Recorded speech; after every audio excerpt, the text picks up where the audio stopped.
Regência e crase, uma dupla muito comum em qualquer prova de língua portuguesa. Pense naquelas regras de crase. Todas elas estão presas obrigatoriamente à regência de um verbo, regência verbal, ou então à regência de um nome, regência nominal. Vamos ganhar intimidade com essas lógicas resolvendo uma questão da FCC 2017, TRT, Rio Grande do Norte. É difícil planejar uma cidade e resistir à tentação de formular um projeto de sociedade.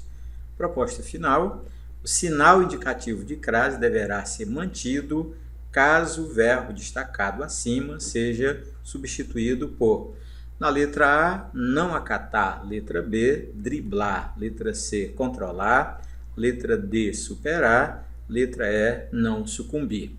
Acho que fica fácil perceber que a crase está presa à regência do verbo resistir. Na hora de trocar resistir por outro verbo, a crase só será mantida se o verbo também exigir a preposição a. Então vamos ganhar intimidade primeiro com o verbo resistir. Já aprendeu a olhar para o verbo? Pensar a respeito dele? Tirar conclusões ou fazer deduções? Então, primeiro é o sentido, é a parte semântica. O que é resistir? É ficar firme, é não sucumbir. E a lógica frasal, a lógica de construção, é resistir a algo, quando se trata de coisa, ou resistir a alguém quando se trata de pessoa.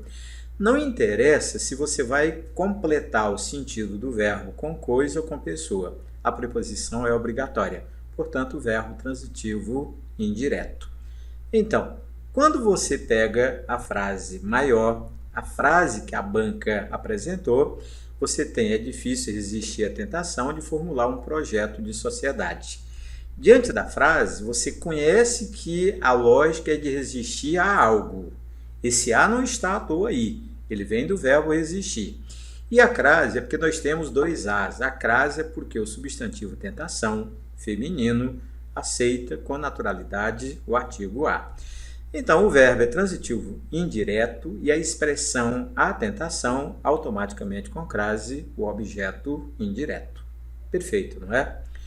Então, você vai ganhar intimidade com a frase menor, que é a lógica de estudar, de aprender e também de ensinar.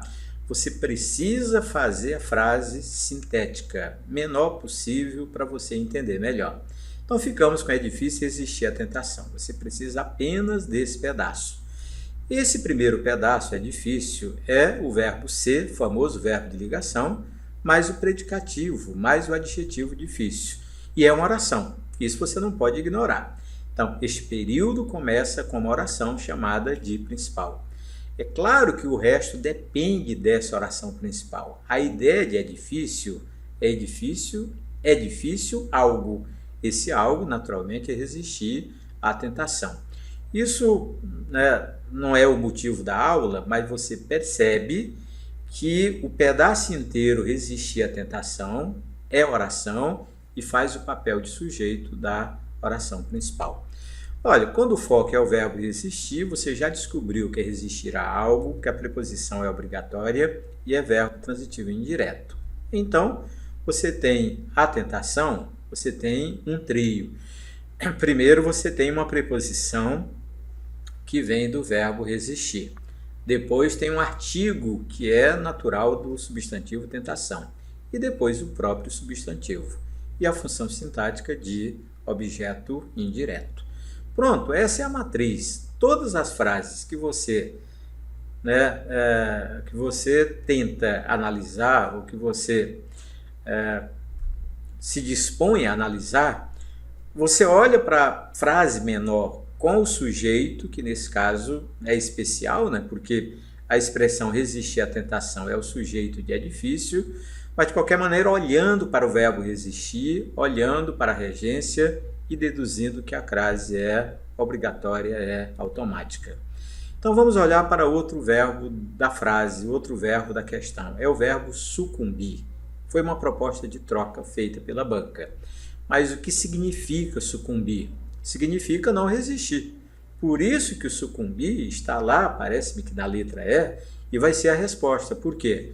Porque há uma uma identidade semântica, uma identidade de sentido entre existir e não sucumbir, ou sucumbir, né? Não resistir, sucumbir, ou não resistir, e a ideia de fracassar. Bem, então significa não resistir, ser vencido, sucumbir a algo, sucumbir a alguém, mesma lógica do verbo resistir com preposição, verbo transitivo indireto. Então, quando você trocar um pelo outro, você tem as duas identidades, tanto a identidade semântica, ou seja, os dois se equivalem quanto ao sentido, quanto a identidade morfossintática. Os dois vão pedir preposição a e, diante de palavra feminina, teremos crase automática. Vamos à frase? A proposta de troca? É difícil não sucumbir à tentação do chocolate.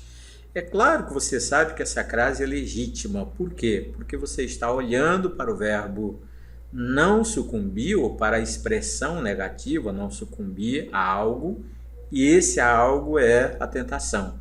Verbo transitivo indireto, e a expressão a tentação é o objeto indireto.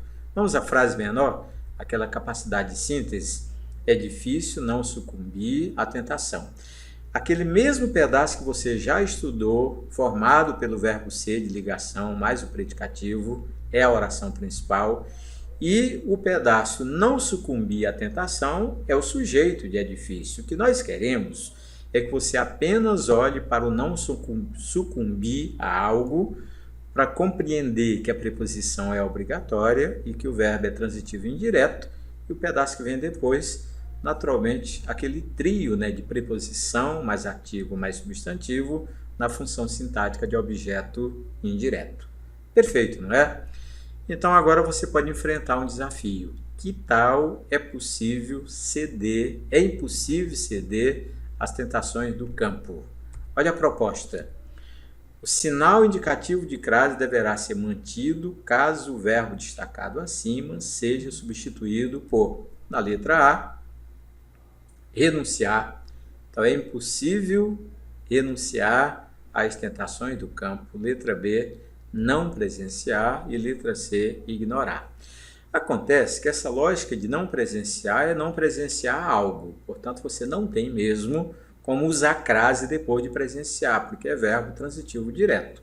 E a ideia de ignorar também é ignorar algo. Então, você está mesmo com a letra A. Não tem para onde fugir. Por quê? Porque há duas identidades. Uma semântica, que é a ideia de ceder e a ideia de renunciar, e a outra é a identidade morfossintática. Você tem a ideia de é impossível ceder a algo e é impossível renunciar a algo. Por isso, com os dois verbos, você terá uma crase automática, uma crase obrigatória. Então, podemos voltar à proposta inicial. Que tal desses 5 verbos apresentados, qual que substitui existir, naturalmente mantendo a identidade semântica e a identidade morfossintática? Você sabe que a letra é. Mas olhe, por exemplo, para não acatar algo, verbo transitivo direto. Para driblar algo, verbo transitivo direto. A ideia de controlar, também controlar algo, sem preposição. E a ideia de superar algo, sem preposição. Portanto, regência verbal é aquela matéria básica, matriz de outros tópicos gramaticais. Quanto mais você pensar a respeito disso, melhor para você, que passa a entender isso com naturalidade e passa a acertar mais. Quer continuar evoluindo? Então inscreva-se no meu canal. Veja a quantidade de tópicos gramaticais que você vai encontrar naturalmente dentro de aulas, numa sequência didática lógica para você entender. E olhe que você tem aulas organizadas por bancas. Todas as bancas famosas que elaboram provas de concursos e vestibulares são contempladas nas nossas aulas. Mas eu tenho uma proposta comercial, uma proposta para você que quer melhorar em língua portuguesa, quer fazer a diferença. Que tal adquirir 4 cursos, num total de 93 aulas, por um valor simbólico? Olha a divisão. São 65 aulas da Banca FCC e 28 aulas do português básico. E tudo isso por um valor simbólico, porque é praticamente como se você pagasse R$ 1 por cada aula. Olha o valor total. E não é um valor, não é mensalidade, é um valor único para que você tenha os 4 cursos à sua disposição durante um ano. Até o nosso próximo encontro.